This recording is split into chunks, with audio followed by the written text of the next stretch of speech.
Thank you to Chris Franklin for these lyrics. The world has caught a virus, so I've written you a poem. We need your help to cure it, so stay the fuck at home. And if you have got 12 kids or you're living on your own, lock it down and isolate and stay the fuck at home. If you think you're not at risk here, you're living in a dome. It spreads faster than a hooker's leg, so stay the fuck at home. I need the gym, I need the beach, I hear you bitch and moan. You need to grow a brain cell and stay the fuck at home. But I feel fine, I don't feel sick. I'll go out on my own. How thick are you, you selfish prick? Please just stay the fuck at home. From LA through to Berlin, from Wuhan through to Rome, there's people dying every day, so stay the fuck at home. If you need to contact family, use Facebook, Skype, or phone. We've got the fucking internet, so stay the fuck at home. The only way to slow it down is isolate, not roam. Please help the world get back on track and stay the fuck at home. Stay the fuck at home, stay the fuck at home. Don't you be a fucking dick, please stay the fuck at home. Stay the fuck at home.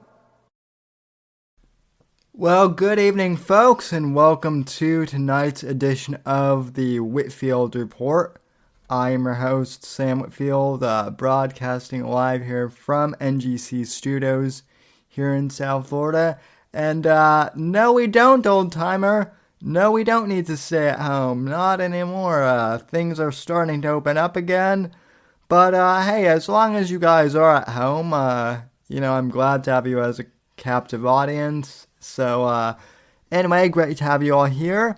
Contact info as usual if you would like to reach out to me during the show. You can follow me on Twitter and Instagram at @SMW_NDC, hashtag Whitfield Report. You can also follow the show on Twitter at Whitfield Report.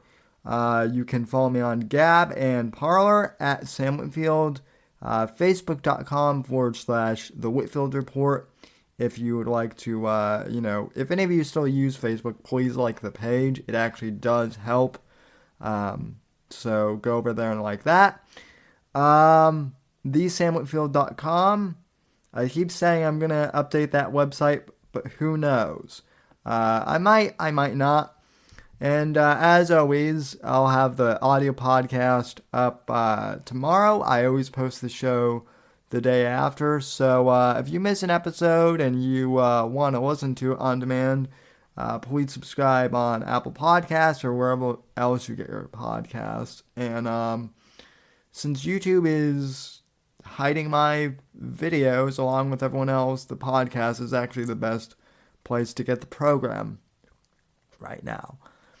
All right, folks, shout out to everyone in the chat as well. Let's see, we have Still Not Your Friend, Saucin, Linda, Apex Gamma, Shadow Beast Muscle, Evil Eric, Beer Can, Alan fucking Pal, Andy's Random Edits, and Fat Cake Boy and Lou. So welcome everyone. Tonight I'm going to have a very special guest, one that I've been chatting on and off with online for the past couple, probably about a month now. My guest for tonight is Scorpio, who many of you guys know is the creator of the Owen Benjamin documentary, I guess the documentarian. So I'm going to bring him on Skype here, and we're going to be discussing how he got into documentary making in general. I wanted to ask him some behind-the-scenes stuff on Owen Benjamin and that documentary, and just how he got pulled into that whole whirlwind. And then, we'll just shoot the breeze. This podcast is pretty casual. One thing I like to try and do is, be conversational. So that's going to be the show. And so I will now dial him, and yeah, let's connect with our good friend Scorpio here. If I can get this Skype window here.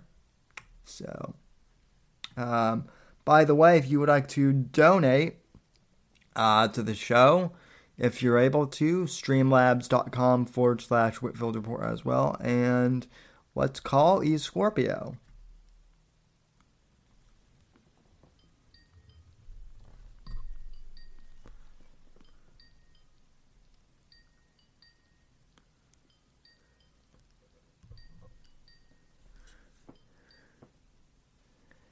Hey, man. Hello, Sam. Hey, what's up, brother? I'm doing well, man. How are you? I'm doing well. Welcome to the Whitfield Report. So, hope you're doing well tonight. Oh yeah, man. It's good to finally hear from you. Likewise. So, first off, I guess my first question, just kind of diving into it, is how did you get into documentary making in the first place? Kind of just your background.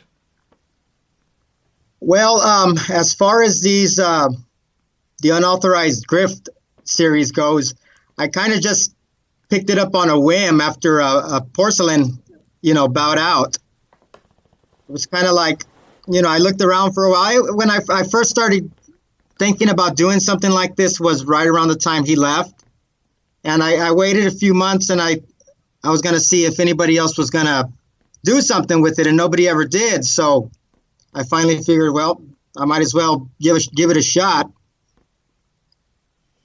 So that, other than that, I haven't done documentaries before. That's not really wasn't really my content before this. Oh, really? So what other content have you done before? I'm not too familiar with your channel outside the documentaries. It was basically like a blog type situation. I was a bit more political. Try to just stick along the lines of politics and current events, but over the course of this last year, I've really lost that flavor. Yeah, I think you and I can both kind of relate to that. I mean, I was into politics too, and then within the last 2 years, kind of between the whole Owen debacle and all these grifters coming onto the scene that have, gotten exponentially more famous for just, grifting and causing chaos, it kind of is, disheartening. And I know that you and I have talked a bit about that in, various chat rooms, and whatnot. So, having done a documentary now, is it something that you think you would do in the future, or what were kind of your thoughts as to why you wanted to make a documentary as opposed to just doing a series of streams? I kind of had wanting to go in that route. I didn't plan on doing this type of subject matter. I was thinking more serious things, but somewhere along the line I got caught up in this, and like you said, it's interesting as hell. It's so damn funny, I guess. So I do plan on continuing. I've had a lot of fun doing this, so I'm going to keep keep making these style of documentaries. I also got into somewhere along the way this whole locale documentary thing. It's seems to be a growing market, I guess. Yeah, I didn't even know it was a thing really until I started seeing Porcelain's documentary. I suppose he's kind of the godfather of a lot of these, document. It seems to be an emerging field, I suppose. Yeah. But he's a big one. I like Toad McGinley. He does some good work. It's just people, what it might be is these grifters are on their, up on their pedestals, and people just like to see them get knocked down. So it has a lot of appeal. Yeah. Well, definitely. And I think also the fact that they take themselves so seriously, particularly in Teddy Spaghetti's case, he just, the thing that slays me about Teddy Spaghetti is that he's so narcissistic, at least my interpretation of him is he's so narcissistic that he actually seems to think that, people take him, like at this point he's believing his own BS, whereas, before I think he maybe was conning people, but now he has conned himself maybe into, believing some of his own malarkey. So That's true, man. That's he's out there. He's one of the worst, I think. Yeah, well, it's interesting because Vox Day has been grifting for quite a while. I mean, when I first heard about him, I think I was still in high school, like back in 2012, and I remember with him, that was around the time he was starting his first comic in print. This was way before I had even heard of Owen or anyone like that. Someone sent me one of his comic books or something, and I'm like, this guy is kind of a mediocre writer at best, and how is he selling these things? And then once kind of the, I guess, alternative news / Trump phenomenon started, he jumped on that and became mega famous, but it doesn't really change the fact that he's a mediocre writer. And, from there he saddled up to Owen after Owen went crazy, and, so it's actually pretty impressive how long he has managed to grift. Yeah, well, he's got he's got that big war chest his daddy left him, so he can grift along, start any project he wants on the internet, and he's never going to run out of steam. Yeah. Now, with that, going into kind of the Teddy Spaghetti documentary, I mean, how did you even know where to start with Vox Day? Because what started me. I'm sorry. Go ahead. Finish your question. Oh, I was just gonna say, because I mean, when I looked into him, everything was kind of scattered. I couldn't really build a timeline. So props to you, for going back and doing all that monotonous research into him. Well, thank you, man. What started me with Vox was it was right around the time when what was going on. I think right around the time the supposed swatting happened with Owen, and he kept bringing up that story about the crippled kid, about having the crippled kid arrested. Yeah, and I about it, and the story didn't make sense to me, so I started looking into that. And really, that's what got me to say, hey, you know what? There's a very interesting story here. So I started digging into that a bit, and it wasn't hard. It was the guy, the crippled kid, was very easy to track down. But I tracked him down, and I started talking to him, and from the horse's mouth, he let me know that the whole story was BS. So I thought, man, this story is too good to let go. So I kind of built the story, upon that this man is. I mean, it's obvious he's full of lies, but I don't think until that point, it was just clear how big of a liar he was. Yeah, definitely. Well, that's interesting too because Owen actually harassed like an actual crippled stand-up comedian. Well, I guess technically they're called sit-down comedians, but in Porson's documentary, he actually covered this. But Owen was actually harassing a crippled comedian who roasted him online like 2 years ago. This was around the time that Johnny Arcade and myself and the other people left the group. But Owen had harassed a crippled comedian who had merely made a joke about how even he got more gigs at that point than Owen, and Owen sent the bear mob after this guy, and they attacked him simply by making like really bad handicap jokes. Oh yeah. So, but I guess a few of them were like even making like death threats, and that's the scary thing about Owen's cult is I don't think he fully knows either. Well, let me rephrase this. Either Owen knows completely what is going on in his cult, or he doesn't care, or he's just completely oblivious to what people do, and so the people that make death threats are doing it in Owen's name, and he is oblivious to it.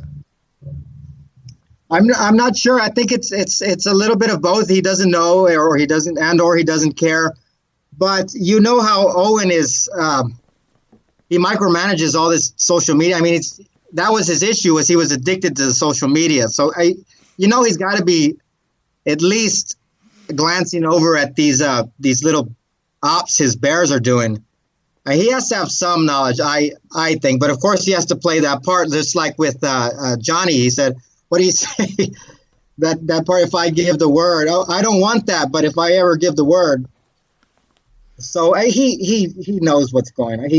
Yeah, Johnny, who is in the chat, by the way, says he plays dumb, and I mean, yeah, I think that's a fair assessment. Who knows though? It seems like Owen is blasted out of his mind half the time on turpentine now. So, had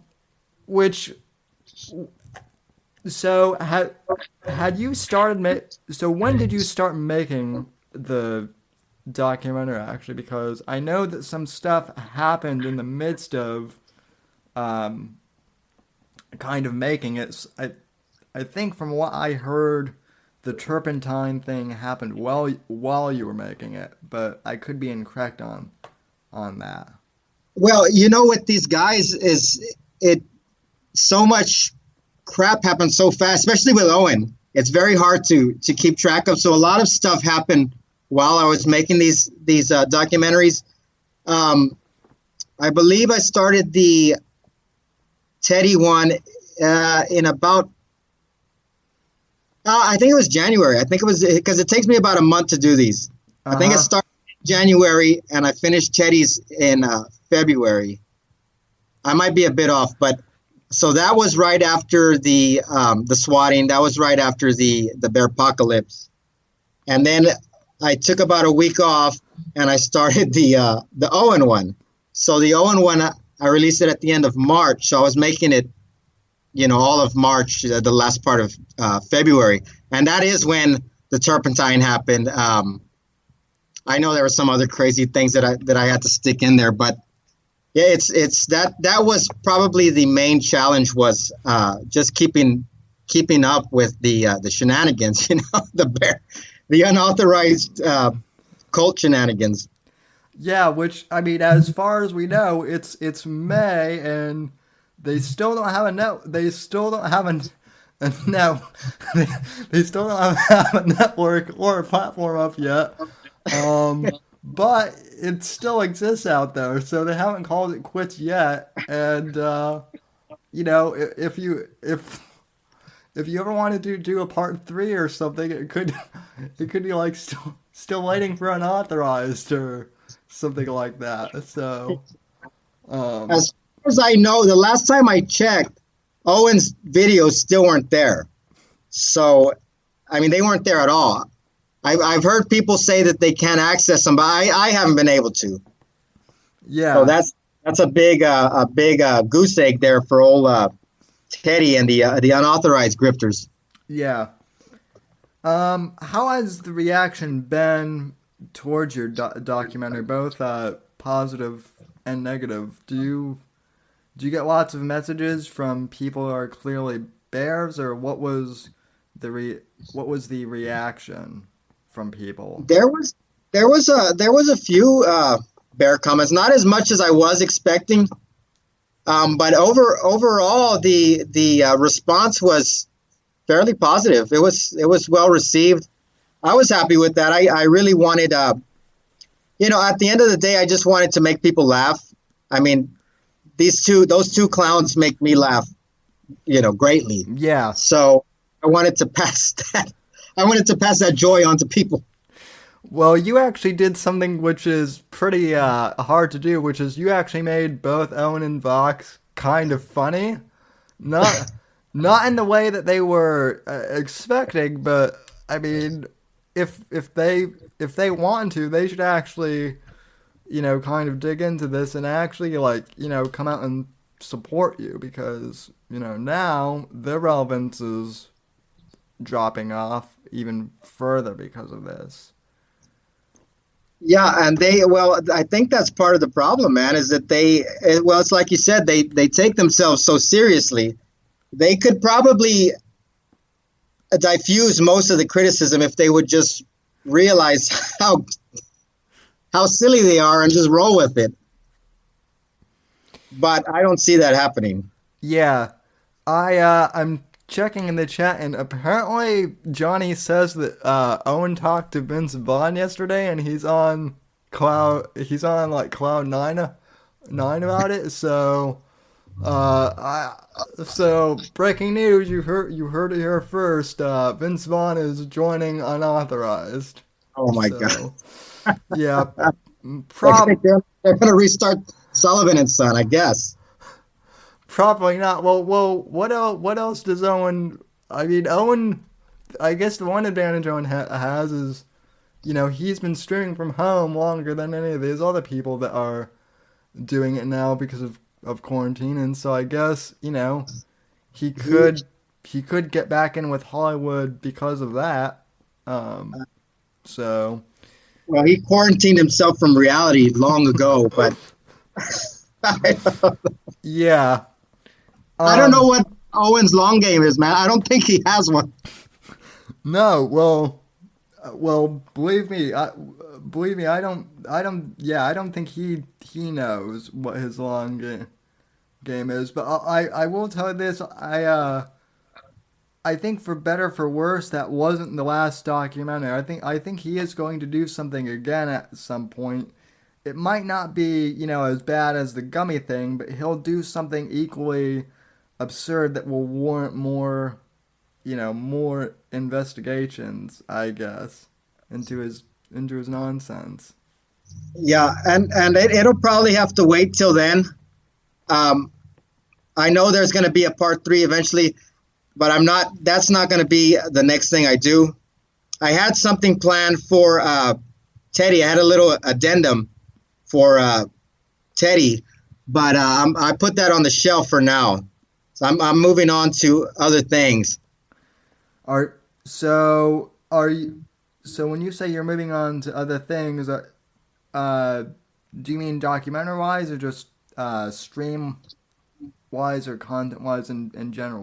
What's your future look like? There's a few couple things. The most immediate project is going to be the next documentary. And I've already decided what that's going to be. It's kind of in the same. Actually, it's pretty closely related to our good unauthorized buddies, and this is breaking on your show, Sam. Oh, I've really? I've only shared this with the inner circle, the inner gammas. But this is the first time I'm making it known publicly. But I am doing another documentary, and it's going to be in the unauthorized sphere of influence. It's going to be on good old Mike Cernovich. I was actually going to ask about that because there's that poster I think that you made or someone made for you of Cernovich, Owen, and Teddy all together. Who Oh yeah. Cernovich is actually someone who I briefly dived into a bit when I thought he was serious, and then I dug more into his past, and I kind of thought, well, this guy is one of these pickup artist, guys. So yeah, he's another weird one. So Yeah, yeah. But I think that one will be very interesting. I started looking into the man, and yeah, I can't even express it right now. It's just it's so much craziness. Mike Cernovich actually, I was never like in his circle of spirit of influence or anything. Thank goodness. But there was one time where I was watching one of Mike's streams, and this was after the 2016 election when Trump bombed one of the Syrian runaways, and Cernovich was a pretty pro-Trump guy, if you remember in 2016, but afterwards, when Trump did the whole Syria thing, Cernovich went off on like a 3-hour Periscope rant about how Trump betrayed us all, and he's part of the new world order, and Jones and Alex Jones and everyone else. If you still support him, you're a fake, and you don't care about America. And he went off on like a 3-hour rant, and I just simply said something like, "So you would have preferred that Hillary win?" And he was just like, I don't need that type of back talk from the he didn't say gamma, but whatever, but he might but like, oh, he called me a, so cuck is his equivalent of gamma. If you don't agree with him, you're just a cuckold. So at least that was what he called me and a few other people. And I mean his beef with I don't know if you know who Lee Stranahan is, but Lee Stranahan is actually one of the reporters who used to work with Andrew Breitbart when he was alive, and yeah, he saw Cernovich coming from like a mile away. So they've had a few interesting beefs that you might want to look up. So, all right, man. Yeah, right on. Yeah, he might have called you a gamma. He uses that. He uses that language. And that's the thing about all of this mess, Sam, is that they're all connected. All of these guys are, in one way or another, connected.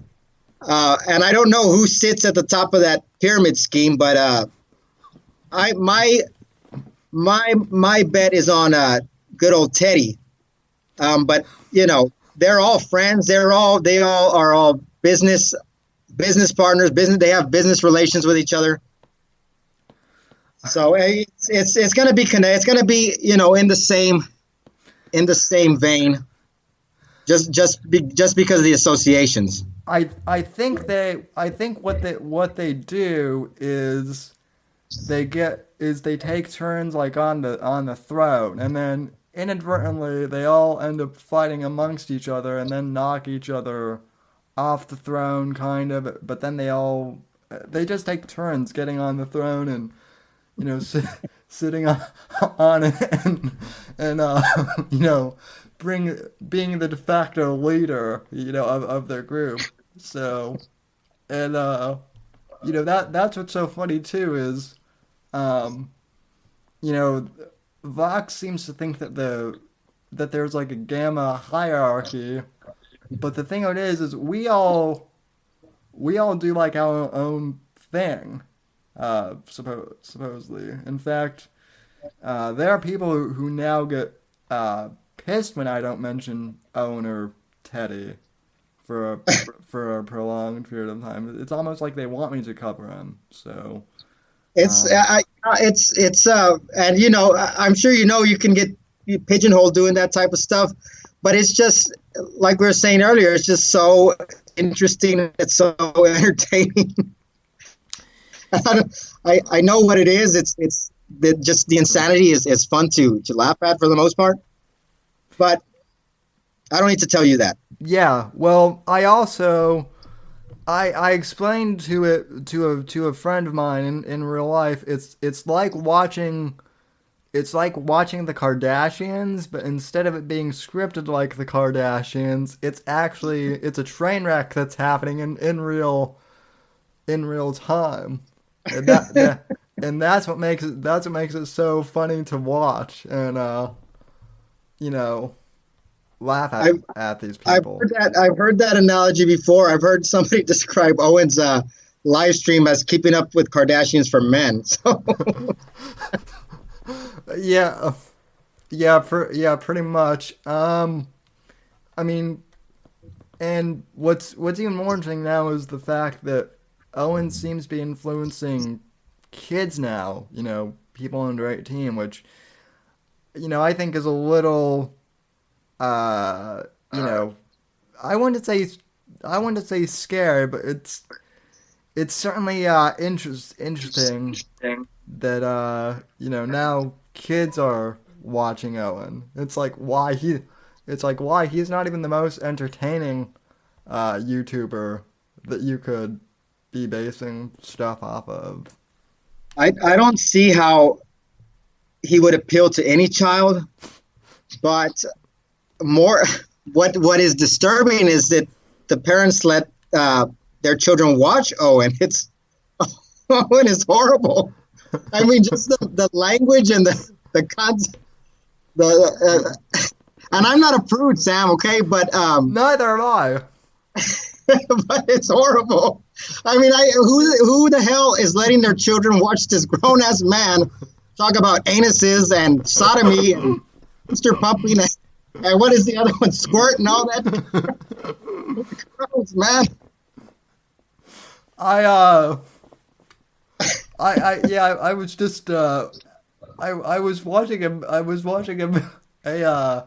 Mil- a Milker Nation video, and it's one of the compilations that Milker Nation did where Owen is is making like is making like mas- is making like masturbation noises, and I literally had to turn the volume down so that people didn't think I was watching porn or anything because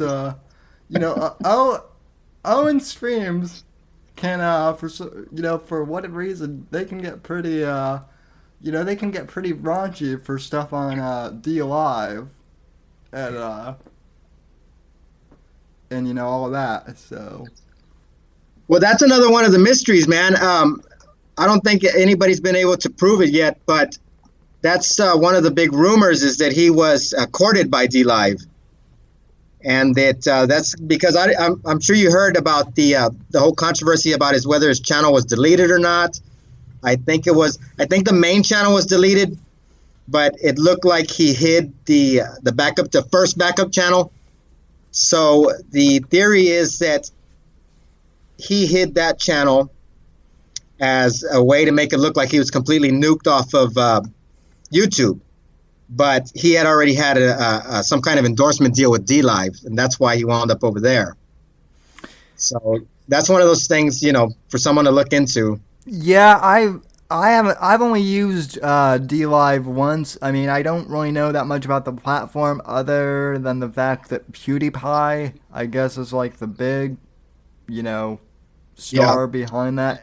And like, I'm not even that much of a gamer. I game a little bit, but I only know PewDiePie really through South Park and memes. So, which I'm kind of surprised that Owen hasn't become a South Park feature yet. I feel like that's going to be in his future at some point. So Yeah, I think they're really missing out on not covering Owen. I think I've thought the same thing too, man. It would fit in perfectly. yeah. So yeah. So you've got the Cernovich documentary coming. So that's that's interesting. I'm sure that after this we're going to get, you and I are both going to get Cernovich's, Gorilla Mindset fans, Yeah, there was, and here's the thing. I kind of had been dropping hints that was going to be my next target over on my on my subreddit, my Gamma Secret King subreddit. What did I do? What did we do? Oh, we started talking about Cernovich, and this man is such a megalomaniac. I guess he has alerts set for whenever anybody mentions his name on the internet. Of course he does. Yeah, well, yeah. That's what they do. So anyway, he caught wind of that, and he actually tweeted about. I thank Johnny Arcade. That's the only way I found out. Johnny noticed it. Cernovich tweet about it. So anyway, I went on the sub that night, and there was like 166 people on. It's a small sub. I just started it. I think at that time there was like 50 people, and it's very unusual to have 166 people show up just at all at once. So he knows we're looking at him. He knows that I'm sure they figured out something's coming. But yeah, I mean, we'll start hearing more the closer it gets. I'm sure. And just like Teddy, he's an ultra scary lawyer guy dude. So I'm sure at some point he'll threaten to sue you or something like that. So I hope so. So beyond the documentary stuff, you mentioned you do some blog stuff. Are you still doing that currently, or has this documentary thing kind of taken up most of your time now? Yeah, it kind of has. I think that's what I'm going to focus on going forward. Like I said, because it's what I've always wanted to do, and it's just I have a whole lot of fun doing it. As far as the vlogs, I like doing that too, and I think I had some important things to say. So I'm considering possibly keeping that up on Patreon or Subscribestar. I know going forward with the Cernovich project that I'm going to be doing behind the scenes videos for that on those platforms. So those are some things to look out for moving forward. Yeah, I certainly think that the documentaries have, they've certainly made me, laugh in terms of, just your commentary style and everything. Just kind of talking shop, getting into kind of some nerdy stuff. What do you use to produce the documentaries and whatnot? Man, I do things on the cheap. I'm not a big tech guy for one thing, but I use Shotcut for video editing, and I like it. I've had a lot of fun with it. I've had a lot of been able to do a lot of good things with it. I just use my laptop, man, for the most part. Yeah. I just use laptop mic. I use my laptop camera when necessary. And really, that's about it. Everything. It's all. I'm an old school guy, man. So it's all. Anything I have to do, it's practical effects. Yeah. I don't need any software. I did a lot of voices in the in both of the documentaries. That was just me, man. There was no computer voice. Some people thought there was a computer voice. I just let me give you a good example. When I did in the Teddy documentary, when I did the Vox versus the World, the little sidebars Yeah, Him versus those are my favorite. Yeah, I really like doing those, man. And it was all I did was to get that old timey effect. I just cup my hands like that, you know. So if I can get away doing stuff like that, I mean, hell, man, it's better than, it's more fun. Let's put it that way. Yeah, you've got a good voice for old school. Well, I was just wondering because I am just now myself starting to get into video editing, partially to edit some clips and whatnot. But I'm always curious what people use, tools they use for this content creation. Which I think it's great that you're just doing it with what you have. So that's some of those raw documentaries seem to be the best. Yeah, it's guerrilla style. Yeah.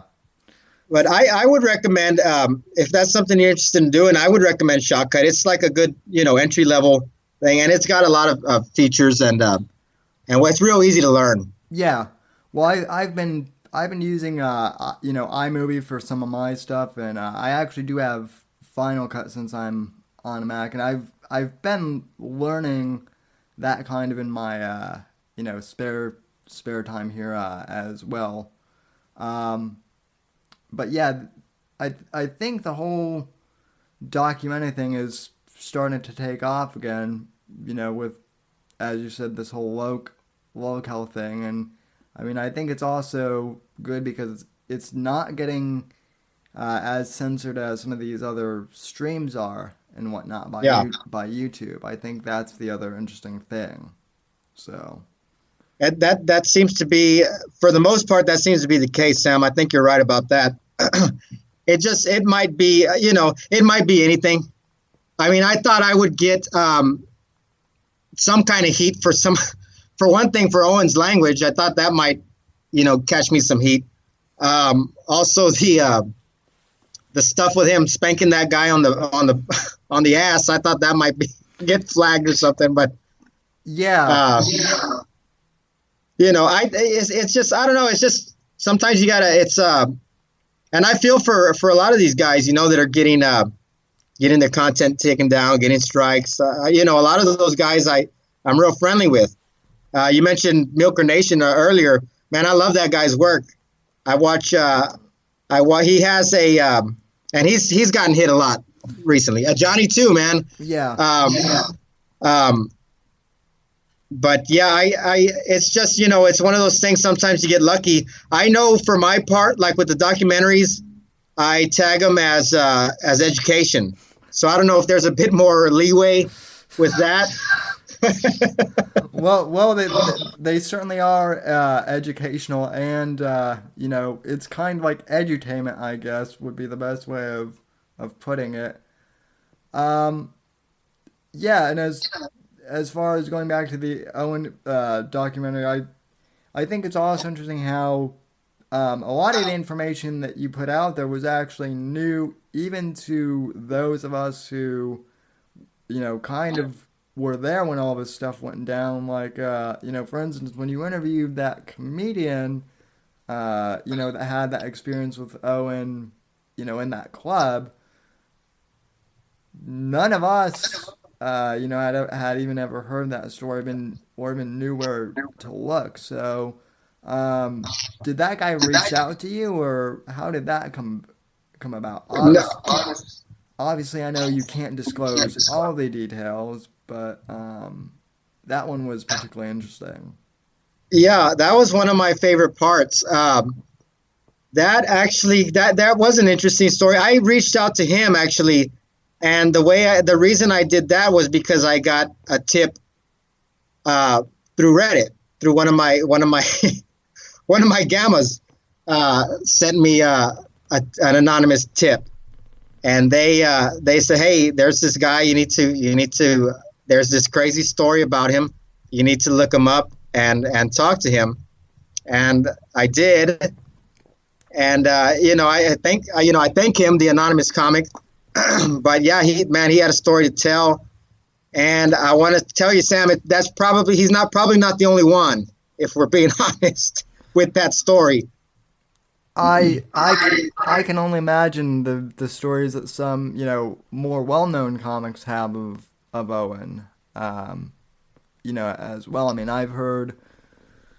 I mean, the Bears have been attacking, Joey Diaz now for months and months and months. Like, I'll go on to Joey's Instagram just because I'm a fan of his, and I'll see like one of his videos, and I'll scroll down, and there's always some guy with like a bear emoji or a girl saying something like, you poisoned Owen Benjamin or something like that. Why did you do that? And it's like, no, the dude just couldn't handle his weed at all. So happens to all of us at times. So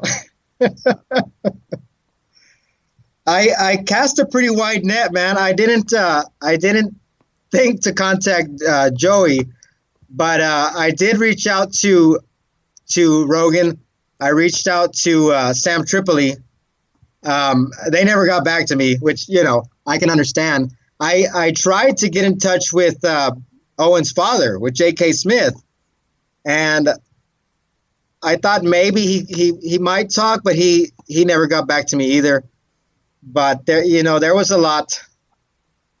I guess I wanted to have more material than I needed than less, and I certainly had that. There was a lot I had to leave out. Yeah, I mean, you did a pretty good job on the documentary, and I suppose if you are going to make a sequel, some of that stuff could always be added back in. Like I said though, Owen tends to he tends to cycle where he'll do something really extreme, and then he'll kind of fizzle out for a bit, and then he'll do it. My theory is that Owen does a lot of this stuff for attention now. I think so. I think you're right on that. But his behavioral patterns are really very close to a damn drug addict, man. I mean, when you talk about like those highs and lows and these manic outburst moments followed by a lull, I mean, he's acting like a damn meth head. I mean, so I'm not allegedly. Let's say that. Let's put it that way. I'm not trying to slander him or anything, but man, and that my background is pretty rough, man. So I recognize that type of behavior in people. So I think that might have a bit to do with it. Yeah, well, I remember you sharing that in Davy's stream, and I didn't want to ask about that unless you're willing to go into it, but I'm an open book, man. I guess that's kind of the other thing of what got you. You mentioned in your Davy interview, and I know that not everyone in my audience has had the chance to watch that yet, but you mentioned that your past was kind of what got you into, I guess, content creation in the first place. So would you mind explaining a bit more about that and kind of how it motivated you? Because I think that your story is kind of inspirational in that sense. So. Oh, yeah, man, for sure. I was pretty, I was a bad addict, man, for many, many years. And it sounds kind of hokey, but one of the things, well, I wouldn't say it was the primary cause, but it might have, there's a little bit of correlation. It might just be a coincidence. But I started watching stuff like the conspiracy videos right around in the last year I was using heavily. And that made me realize, hey, man, the world's not what I think it is, or, it's not conducive for me to keep going down this path. So I got into those type of videos, and it's funny that Owen kind of has that story too, where he says the conspiracy videos got him from stop jerking off or something. Yeah. But it's I It's not like that at all. But it's a little bit similar. So I started getting into that, and I thought, man, I need to help be a part of the solution. I need to share my experiences, share if people are going through a rough patch the way I did, I can at least talk to them. I can share my experiences. I can help point them in the right direction. So after I got a year or two is when I started doing my channel. And like I said, I just started doing the vlogs. I started my faith is one of the things that helped me get through all that. Mm-hmm. So I talked about faith. I talked about like I said, politics, because that's real. I mean, I've lived I'm a relatively young man, but I've lived a pretty full life, man. I've lived several lifetimes. Yeah, same here. Another part of my background is journalism. I've always been a writer. I've been primarily a columnist. So I've always been an opinion guy. I've always wanted to share my opinion with people. So that's kind of what the vlogs were too, just political commentary, columns in video form, and just sharing life experiences. So that's what it's all about, man, for me. Yeah, that's kind of how I started, too. I'm 25, so I think, you and I are maybe a few years difference in age, but, that's kind of my background, too. I got into politics at a relatively early age, too, probably like around the time when I was, 14, around the 2008 election, and that was around the time when a lot of my peers just got enamored with Obama for no apparent reason whatsoever, other than the fact that he was, African American, and also more than that, the fact that he was like the first celebrity kind of social media politician. So I just thought, well, let's look into the other side. So I kind of got into the right, into kind of more of the conservative spectrum, and I had a show on internet radio for a couple of years, and then in 2012, that was kind of when YouTube started to take off as a streaming platform. So I started over there, got a couple views there, but I didn't really take off until like late 2012 when I interviewed Ben Shapiro, and then I would say that I was pretty. I wouldn't say I was like ultra right wing. I've never been like ultra right wing, but I've always been more conservative. Really up until, I guess, the past year or two, like I said, with Owen and a lot of these grifters who have hijacked kind of the conservative movement. So now it's interesting because I'm not apolitical. I just kind of feel like everything else has moved from where I was initially, if that makes sense. Yeah, it does, man. It does. I think you're right. That's an important part of it too. I think I've since I was into politics young also. So, and my family's always been conservative. And like I said, we were talking about this earlier, but nowadays I'm more beyond anything. I don't really pay attention too much. Yeah. I don't care about left or right anymore. But having those sympathies, those right-leaning sympathies, I think is one of the things that sends off those alarm bells when it comes to these grifters. Yeah. To me, that's what they are. They're interlopers in the right wing, and it's a natural reaction to kind of want to kick them back out where they belong. I think that's a major part of it for many of us that keep an eye on these guys. Yeah, well, and I think the fact too, someone actually brought this up I think it was either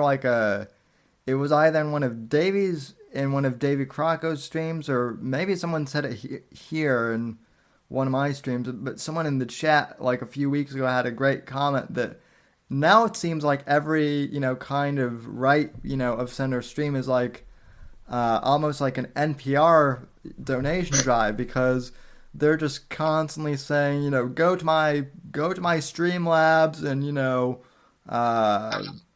chip in money or else, you won't, you're not standing up for liberty or whatever. Whereas I'm like, hey, I have Streamlabs. If you want to donate at the beginning of the, I mentioned at the beginning of the show, if you want to donate, cool. If not, that's fine too. If you want to donate, cool. If not, that's fine too. Yeah, and that's, to me, that's fine.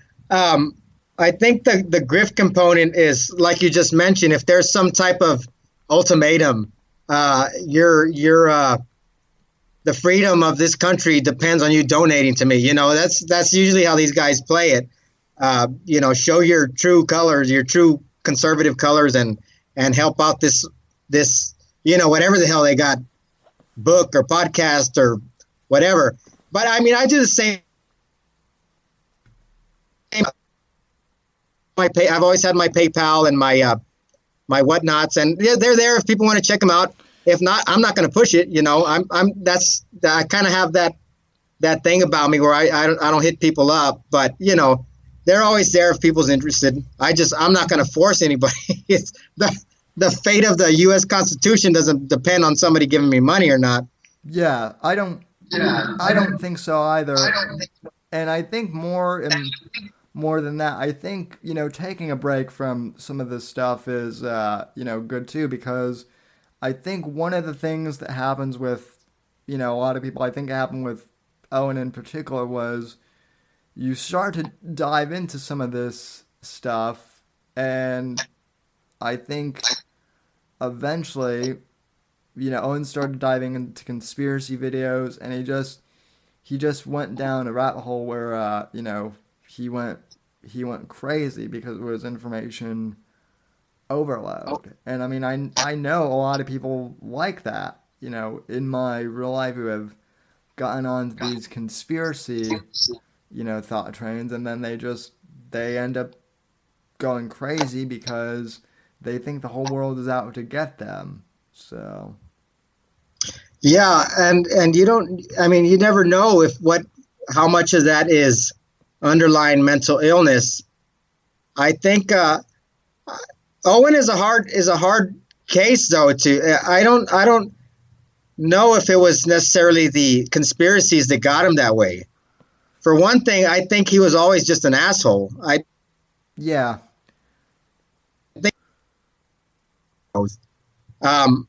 I don't know if he uses the conspiracy thing as an excuse, or how much of that stuff he actually believes. There's a whole component here we don't know. There's always that conjecture that it's all an act for him. I don't believe that so much, but there has to be parts of it that he plays up for, like you said, attention or donations or whatever the case might be. I think from my experience with Owen, I think a big thing that broke him was the whole Nimmer thing. I think when it was revealed that Eric Nimmer was a fraud, I think that broke something in Owen, because for whatever reason he was kind of, I don't know why, but he was fixated on helping Nimmer for whatever reason, and then when that turned out to be a fraudulent thing, he went crazy. So, but who knows? That's what I've heard, and I think a lot of it did come from that. Go ahead. There's any number of things that could have driven him crazy. So I mean, that's the other interesting thing that I like about the documentary you did too, was you made it funny, but it's also kind of a cautionary tale of be careful what you dive into, otherwise you might end up like this guy. So. Well, there definitely was a serious component, Sam. I mean, the theme of both of them, because they're meant to be part one and part two. They're meant to be a part of each other. And the theme was the cult. You know, they both have it. They both, Teddy and Owen, they both have their own respective cults. And I think that is the cautionary tale is, I mean, just watch what you support, watch what you give your heart to. I mean, that's what the sad part is these people are fully invested in these cults. I mean, to the point of, we were talking about earlier, death threats, doxing, all kinds of other gay ops that they do. Yeah, the fact that they're intermarrying in the cult too. You know, that story with the Penelope person, the ex-bear, which I don't really remember her either. I don't think she was any of the. I don't remember her in any of the bear discords I was in at the time, but that was interesting too, and I mean that kind of happened with I shouldn't even say his name, but Alan Powell's arch nemesis. Actually wound up getting married to one of the lady bears. So. Yeah, and she now her that was another one of my favorite parts was that story, Persephone's story. Right. And there is a lot of you could draw a lot of parallels between they that shall not be named and her story. But what I think what really struck me about her story was that that could happen to anybody, and it has happened many times over the internet. But just the fact that it happened in Owen's cult speaks volumes, because these are supposedly this is his flock. Supposedly these are the people that he cares about and that he loves so much, but he's not, policing their time. He's not that that's necessarily his responsibility, but he's got a lot of shady characters in there that he doesn't do anything about. And if he is the big man leader that he makes himself out to be, he should be protecting these damn women. Yeah. Well, he made some bizarre remark that early on, when before it actually became a cult, that one of the reasons why it was a cult was because he didn't want to sleep with the women. But now I'm starting to wonder if I'm not saying he has, but I'm sure maybe the thought has crossed his mind maybe once or twice. I don't know though. That's just purely conjecture. Yeah, so. Yeah. I don't have any details on that. But I mean, I don't know how much he wants to sleep with the women when he's trying to make out with male comics on stage, So. Well, that's true too. Is all of his references to porn too that he's made there. It's all references to gay porn as well. So I'm not sure if the guys in the cult are necessarily.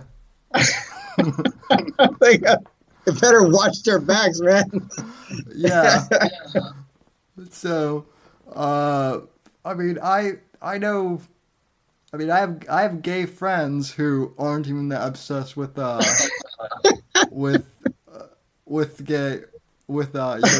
marriage. Let me just put it this way: even though Owen is definitely allegedly gay. What? That'll work for me, man. I don't. That's the crazy, the damnedest thing about it, man. that was in the documentary too. I really wanted to show that. I mean, I I don't know one way or the other, but I have a pretty good feeling which way he swings. And I really wanted to show that with that chapter I had. I think it was called Sodomy. And I mean, you could pick any Owen live stream. You watch it for a matter of minutes, and there's gonna be references to some pretty gross things, man. Honestly, I am tempted to start an Owen Benjamin clips channel on Pornhub. Not where he's doing anything like pornographic, but just where he's doing his regular streams and making those and making like the groaning noise that he makes, because like I said, if you don't have the volume turned down on your computer, someone could walk by and think that you're watching something else. So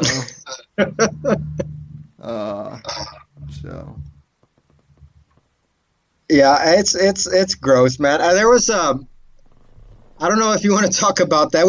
We started talking about it earlier, the children watching. Yeah. And that's the big thing. Well, that's one of there's the Owen cycle. That's the newest thing that's sticking out now, is that whole cringe panda thing. I don't know if you want to talk about that or not. Yeah. But, I'm okay with talking about that. And what I was just going to say with that, because I know that some people have actually brought up the cringe panda thing to me. Like I mentioned, when I started doing political commentary, I was 14, and I know I'm gonna sound like an old man here, but it was different in my day when I was a teenager than it is now. YouTube when I was a teenager was a repository for cat videos at the time. And that was it. There weren't all these streamers, and so I mean, back then I had like a podcast, I think, on like one of the free platforms, and that was it. I don't think Twitter was just starting out too. So it certainly wasn't as big now, and I mean, the other kind of teenage conservatives and I that were, doing it, we weren't really trying to grift on to any older conservatives. We were just making content for each other and our friends. Basically, there wasn't a whole, a whole grifting, and that's kind of what's different now. Is the cringe hand. I don't want to take anything away from her, in terms of rage, but it's definitely a different world out there now. And it also is a little weird to me when I hear, like a 14-year-old wanting to go after like pedophiles and stuff like that on the internet. So yeah, it's I guess, I mean, that's true what you're saying. You don't want to take away from somebody's age. There's a lot of smart kids out there. I don't know if these kids are it, but I think the big problem with her is how influenced she is by Owen. I was watching a clip of her earlier. Somebody had put it up on Reddit.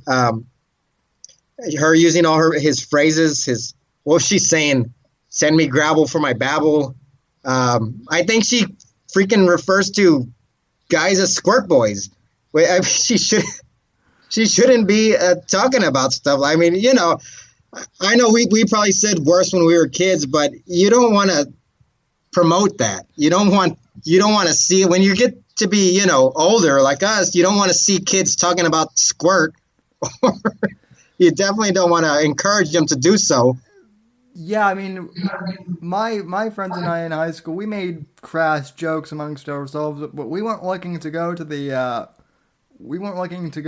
internet and post any of that stuff, and we certainly weren't asking older people to donate to our, well, I mean, back then Patreon and all these platforms didn't even exist. So, you know, again, you know, grifting at an early age, it's just weird. It's becoming a career. You know, I mean, grifting is pretty old. People have been grifting for a long time, but as far as looking to do stuff like that as a career, I think that's relatively new, at least in this current iteration, this digital iteration. Yeah. So, yeah. Johnny says a 15-year-old girl calling men squirt boys. Shaking my head. I mean, yeah, that's kind of the only reaction. You know, Soph is another one. You know, Soph is another one who's actually on Gavin McGinnis's platform, and one of her videos, she was doing this like whole lecture thing on why it's bad for men to masturbate, and here I am thinking, why is a 14-year-old even talking about that? One, B, why is she going to lecture, you know, me, a full-grown adult, on masturbation? It's just it's like, yeah, kid, I'm really going to listen to you about that. So, and that's I know I've heard people talking about this, but you know, they complain. They sling mud at the other side when it's somebody like David Hogg or Greta doing stuff like that. Yet it's acceptable, you know, when our side does it. I'm not a big fan of double standards, for one thing, but I think it's bad on both sides. I never watch Soph. I keep away from a lot of things, you know, intentionally. Yeah. And that's one of them, you know, that type. I mean, yeah, man, I'm not going to take advice from teenagers. So, no, for one thing, that's to begin with. So I don't have any reason to watch these people. Yeah. And I think the ones who do, not everybody, I'm not trying to smear anybody in general, but there's a lot of creeps out there. There's a lot of the people who are attracted to that type of content tend to be people that are on watch lists. Yeah. Well, I mean, even some of my older streams from when I was, you know, a teenager, granted most of them are in, you know, audio form, but I go back and listen to some of my older podcasts, and I mean, some of them are, you know, are good considering what age I was, but some of them are also, you know, just really kind of like, I never said anything like really bad, but just because I was a teenager and I didn't know as much then, that, you know, they were cringy. So, you know, and that's part of the experience of, you know, growing up. But, you know, you learn stuff, you know, over the year, you know, and so what I said, you know, even 5 years ago when I was 20 is different than what is kind of changed in some ways, you know, compared to now. So, oh yeah, man. And that's, yeah, and I want to bring it back to our initial topic, because I don't want to make it look like I'm picking on these girls, but sure. I think the main issue is who the panda girl, who is she influenced by? And if she's influenced by somebody as insane as Owen, well, that's pretty damn concerning. Yeah. So.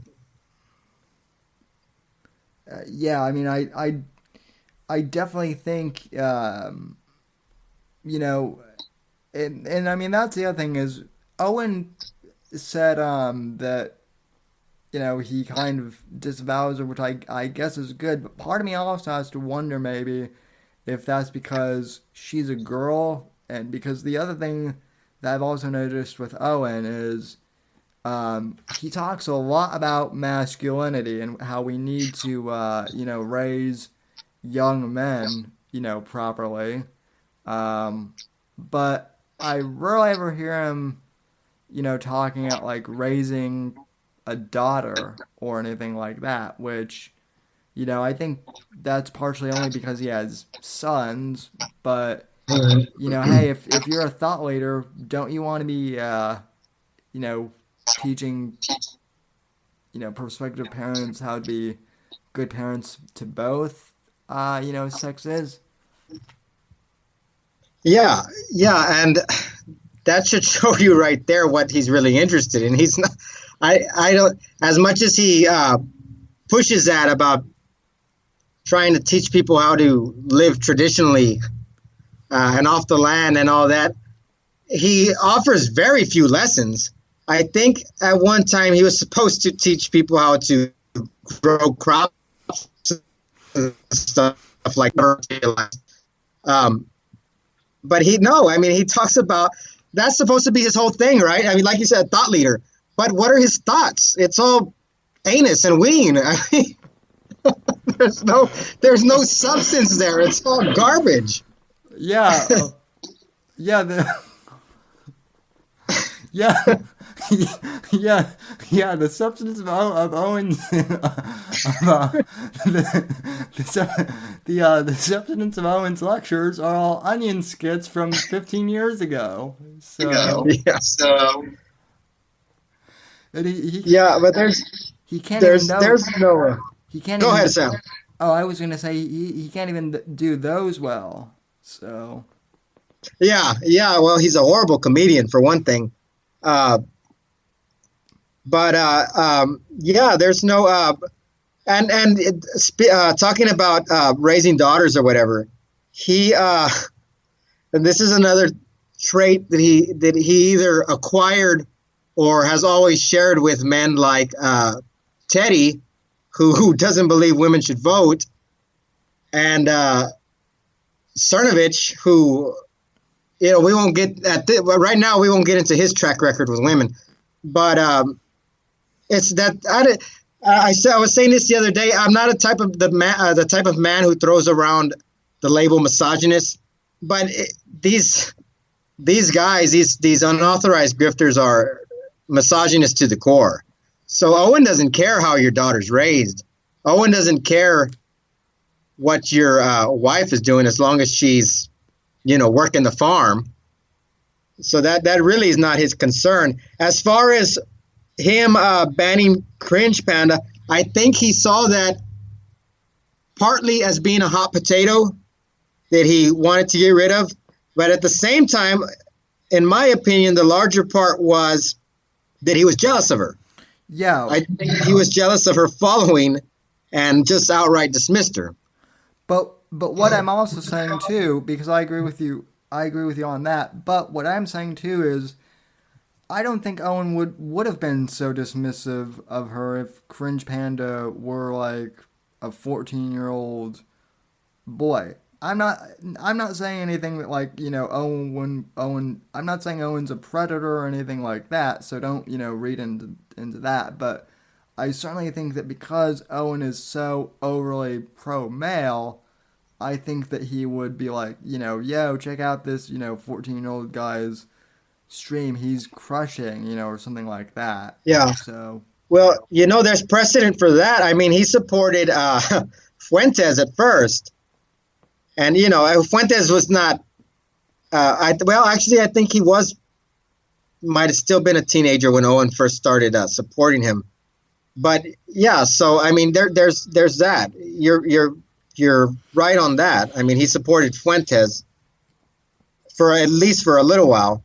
Yeah, but I mean, I think Fuentes, to be fair, and I'm not the biggest, Nick Fuentes fan. I don't hate the guy, but I don't really, that's kind of a whole nother subject. But to be fair, I think Nick's audience was kind of there even before Owen was, around, and I think from what I read during that situation, Owen was hoping to kind of glom on to whatever Nick was doing, and then when Nick didn't want Owen around, that was when you got the whole, Nick still sucks on his mommy's, titties and whatnot. The milkers. Yeah. Which is weird coming from a guy who used to brag that he breastfed until he was like 7 or something like that. So yeah, it's all projection with these guys at the end of the day, and that's what they accuse everybody else of. But the situation with Fuentes was kind of different, and I'm not a big Fuentes guy myself, but he'll always be a hero in my book for the way he dealt with Teddy and Owen. Yeah. Calling Teddy bald too, because that sticks in Teddy's craw. So him being called bald. So Johnny made another good comment. I actually posted this one in the stream. Owen drinks turpentine to get rid of his gay pedo feelings. You can see Owen is very uncomfortable with cringe panned around. Yeah, well, I mean, I definitely think that's the case. He seems uncomfortable when there's any talk of, peen or anus, even though he's the one that brings it up. So. Well, that's interesting that Johnny said that, and like I said, like you, I don't want to speculate too much on things like that, but there's that pattern where, because Owen has said that he was molested as a child, and there's that established pattern of men who were abused as boys going on to repeat the abuse with others. So, I mean, there's that. That could be a bit of support, but I'm not saying that. I don't know, and I don't want to think about it. Yeah. But No. And Johnny asked, do you think the gay porn on the roommate's laptop was Owen's? I don't know. I don't know if it was. It might have been the roommate. The roommate might have been gay or whatever, but I don't think it was his dad that was using the roommate's laptop either. Yeah, I this is gonna sound funny, but I think about that often. But like I said, it's because I listen to every morning when I'm getting ready. I listen to Milker Nation's music videos because they just make me laugh so much. And he has that one where he talks about that. I think it's like a Bee Gees song playing behind Owen talking about his dad. And I think about it, and it doesn't make any sense to me. Personally, I think that the porn was Owen. I think Owen was looking at the gay porn, and he just blamed it on his dad. But the story doesn't make any sense to me that it would be his father's. Yeah. For one thing, he says that his friend waited like a month to tell him about it. If that happened to any of us, to any of our friends, let's say, I would be right away, hey, man, like as soon as the dad's gone, hey, your freaking dad was looking at gay porn on my computer. But other than that, I mean, so it doesn't make sense that he would wait a whole month to tell Owen about this. The other thing is, I mean, Owen said it was when he was 22. So this is like, what, 20 years ago, at that time, I mean, things are very different technology wise, but back then it wasn't like, how easy it is now to check search history. I mean, I don't remember doing stuff like that back in the late 90s. I mean, I'm not saying that it wasn't possible. I'm just saying it wasn't a common occurrence. So, and for a month later, I mean, he was checking the search history a month later. It doesn't make the story that the way Owen tells it makes no sense. So I'm one of those that I pointed out in the documentary. This is something that is one of those theories that is not able to be proven. However, I fall on the side that it was Owen's porn. I think it was Owen's search history and not his father's. Yeah, this actually has me curious too, because you're right, that story doesn't make a lot of sense, and Owen never specifically said that his dad went on Pornhub, but the way he's talking about how his dad looked at porn, I'm kind of assuming that that's what it looked like, but Pornhub didn't start until 2007, according to what I can see here on Google. So I mean, his dad wasn't, looking at Pornhub or any of those sites. I can't tell you what the gay porn trends were in the late 90s and early 2000s. But it probably wasn't as easy to find as it is now. Neither can I. But that's kind of my point. Is like I think if what I remember, you had to torrent like a lot of those things back in the day, and as smart as Owen's dad might have been being a professor, he doesn't seem like the type to use LimeWire or any of those torrent clients. Yeah, exactly. Like that. So, yeah, that's another story that doesn't add up at all. So, yeah. The Owen saga just never ends. Yeah, it hasn't ended yet. We'll see where it goes. I mean, he goes on these roller coaster rides. I guess, I don't know. Right now, I really haven't been watching him at all. I'll catch a clip here and there, but it's just too much for me, man. I can't keep up with him regularly. And my hat's off to those that do and bring us that little bit of entertainment. But as far as I can tell right now, there's not anything too crazy going on. I know his mother was there today, and that should be good for some laughs here.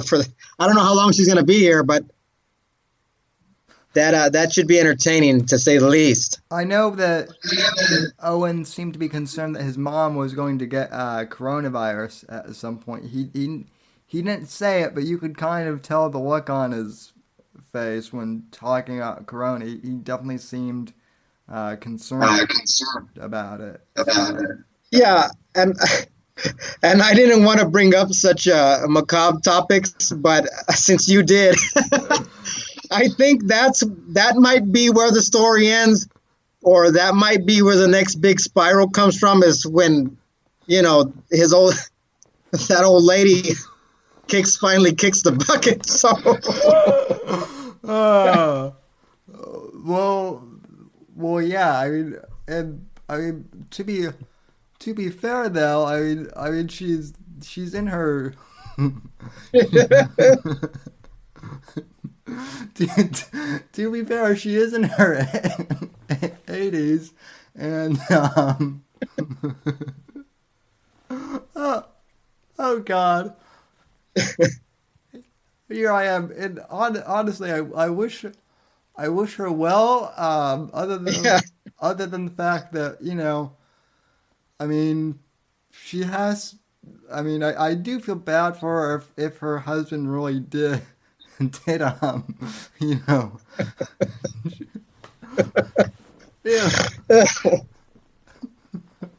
If that story really is true, but I mean that's the other thing with the whole thing with the dad, is obviously it seemed like the dad has some things going on, but that story doesn't seem to really add up either. It's too unbelievable. Yes. That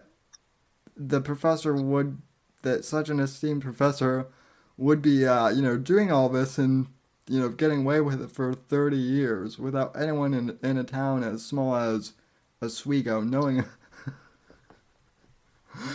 about it. So, Yeah, and I don't want to pick on the old lady, you know, but I don't personally. I greatly question that whole story. I don't. I mean, I'm not going to give J.K. Smith a complete pass, but I think a lot of it was lies perpetuated by his mother. That's just my personal opinion. Yeah. But I think that like I said, not trying to be mean or anything, but I think that old lady is a nut, man, and I think that she passed a lot of that nuttiness onto her son. So, well, yeah. And the poor dad is caught in the middle. I think. Well, yeah, the lychee league stuff or whatever. Which when I looked up what that actually was, I was like, oh boy. I kind of feel bad for Owen now. Now that I know what the lychee league is. So. Yeah, the Leche League. Yeah, I've never looked into that much. That's kind of what I'm saying though is I think that I want to say that the mother was running that thing in that particular town. She was at least one of the main chicks, you know. So that might be why in Owen's instance it was so crazy.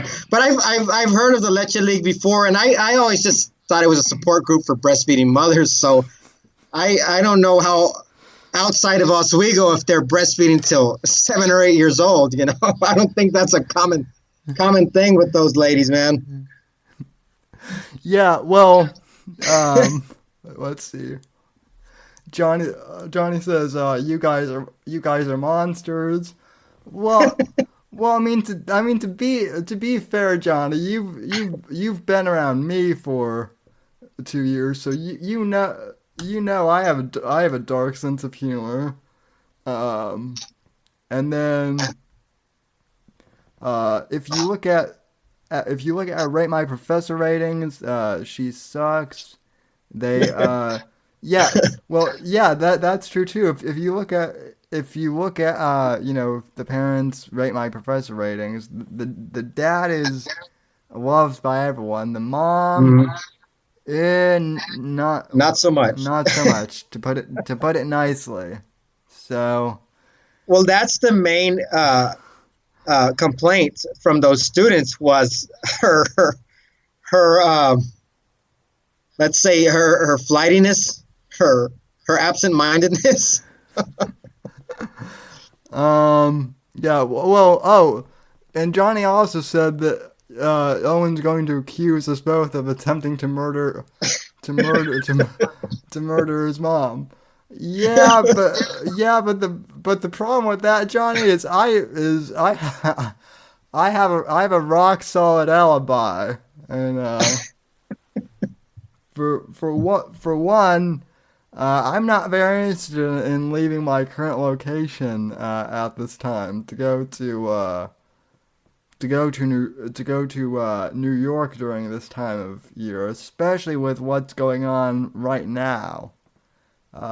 So yeah, I'd like to see how that murder conspiracy works out.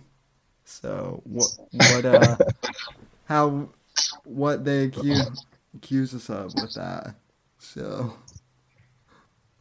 if it does get back to Owen, there will be a reference to Gamma Trolls attacking his family.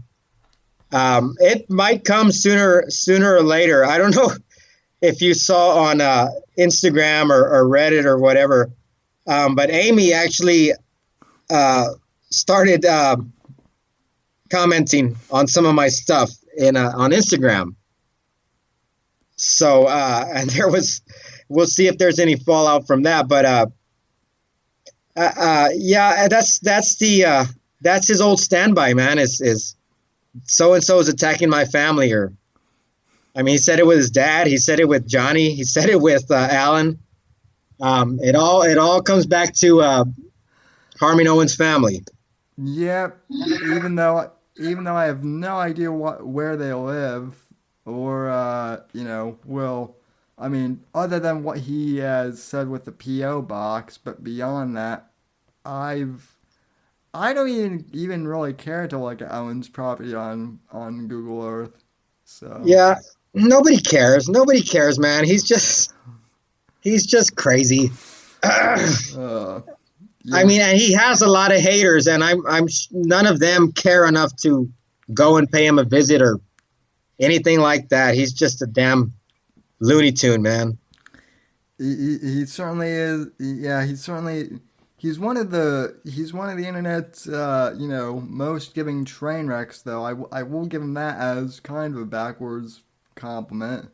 So he's the reality show that just never stops. So he is a locale without peer.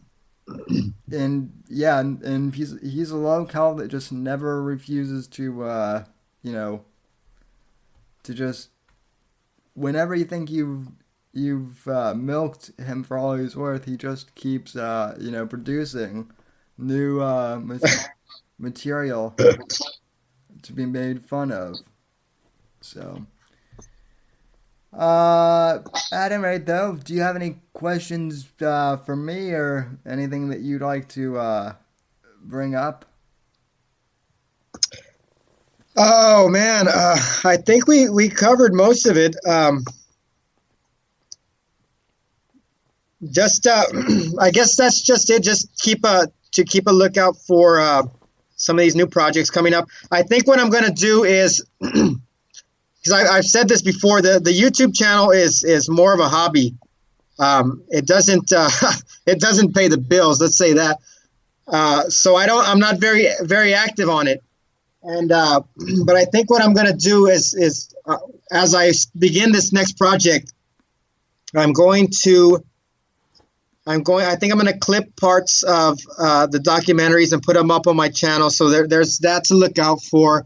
For sure, I've been one, and like I say, it's one of those things you just have to. In my case, at least, I have to make time to get to this type of stuff. But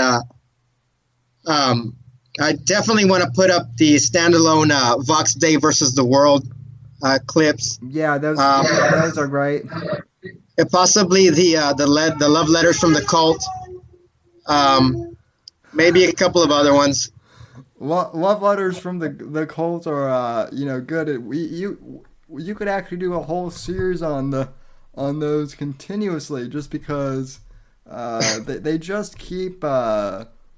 I mean, the love letters to the cult are good. I actually thought about doing a segment where I read some of my hate mail from the Bears, just because that can be pretty entertaining as well. So, I would like to hear that sometime.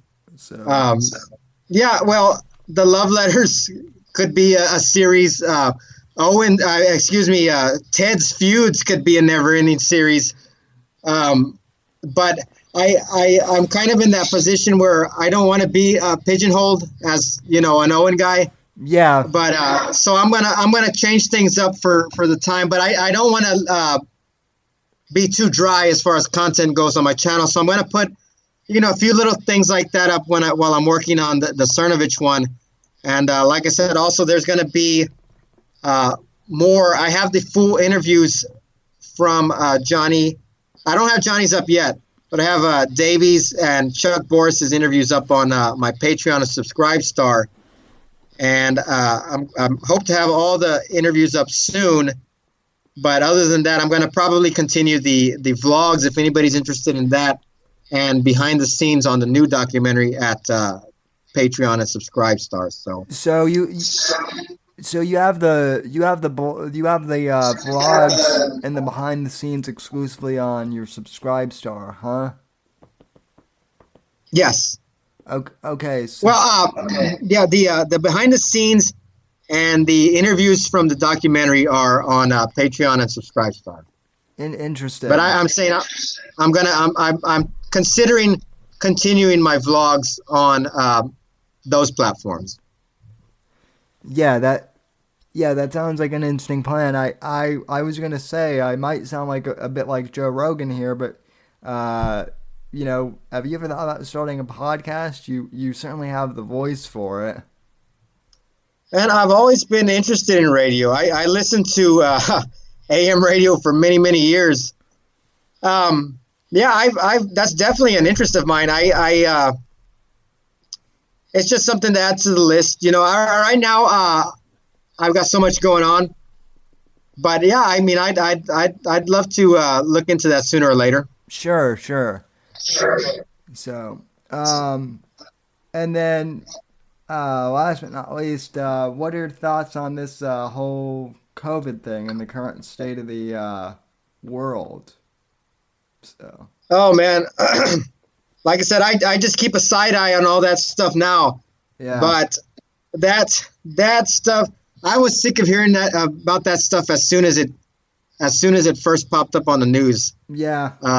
So I don't.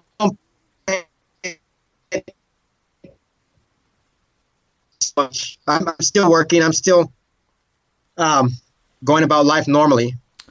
Let me put it this way, Sam. I already live like I'm in the 19th century. So it doesn't. There's not too much that can hold me back. Yeah. Well, I think definitely as far as I'm concerned, I mean I haven't really paid much attention to either, other than I mean it's kind of hard to avoid just because coronavirus news. If you have a smartphone, it pops up in your notifications every 5 minutes now. So if I see something, just like I'll just tangentially scan a headline. But I'm certainly ready for this whole thing to be over. I'm not going to be Owen and claim that viruses don't exist or that it's all a scam. I definitely think it is real, but I definitely also think that maybe some people have reacted too. So for sure, man. Yeah. So where can we find you? Kind of in conclusion, because you're everywhere, man. So yeah, that wasn't part of the plan. I'll tell you that much. I had to set up all these social media accounts just to get it in contact with all these people for the documentaries. But yeah, man, I'm of course I'm at my YouTube channel, Scorpio. I'm very active on Reddit. I'm there under my Ipse pseudonym, and I'm on Twitter and Instagram at Inquisitor Ipse. So those are the ones I frequent. Gotcha. And folks, I will post some of those down in the description if you want to share any of those. I'll post those in the podcast description. So anyway, thanks for coming on, Scorpio, and this was a blast, man. I had fun. So thanks for coming me too, on. Sam. So yeah, thanks for having me, man. And when you're ready to one of the other things I was going to say is I don't know if this was intentional or not, but at least when I had first heard of the Owen documentary, you just dropped it. There wasn't really a release date. You just kind of put it out there, and then I heard about it. So do you think you're going to have like a release, or are you just going to drop the Cernovich documentary? The Teddy one, I dropped it out of the blue, basically. But that one, Ted had already been nipping at my ankles. So I was kind of trying to fly under the radar on that one. With the Owen one, I kind of teased it along. I gave frequent updates, and I actually had that one premiered. So, but with this next one, I'll probably do it about the same way. I'll work on it probably about the same rate, and I'll give people plenty of notice. And maybe we can talk about it when it gets closer to that day. Yeah, well, you're always welcome on here. So it's been great chatting with you, man. So thanks for coming on. Right on, Sam. Thank you. So, all right, folks, and that'll do it for tonight's show. Thanks to everyone who tuned in, and yeah, it's been great talking with Inquisitor Ipsy. He's Scorpio. Great guy, real laid back. We covered a lot of topics. Mainly, we talked a lot about Owen. So, for those of you who complain, oh, Sam, you don't talk about Owen anymore, or, oh, Sam, you don't talk politics enough anymore. I miss that stuff. Well, you got 2 full hours of it tonight, folks, or just about. So, I had fun. It seems like Inquisitor Ipsy, he had a blast too, and yeah, Johnny, I know that I'm horrible for trying to murder Owen's mom. But just remember that you tried to poison his kids with fake gummies, allegedly. So, nah, I'm not out to do anyone harm. At the most, folks, I will admit to having a dark sense of humor. After all, I did do a review on this channel a few weeks ago on Louis C.K.'s new special. So, I'm really into dark humor. So, and Ricky Gervais too.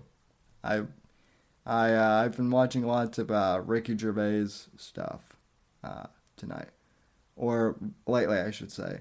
But at any rate, folks, thanks for tuning in, and from all of us here at NGC Studios, have a good night. God bless, and God save this great nation.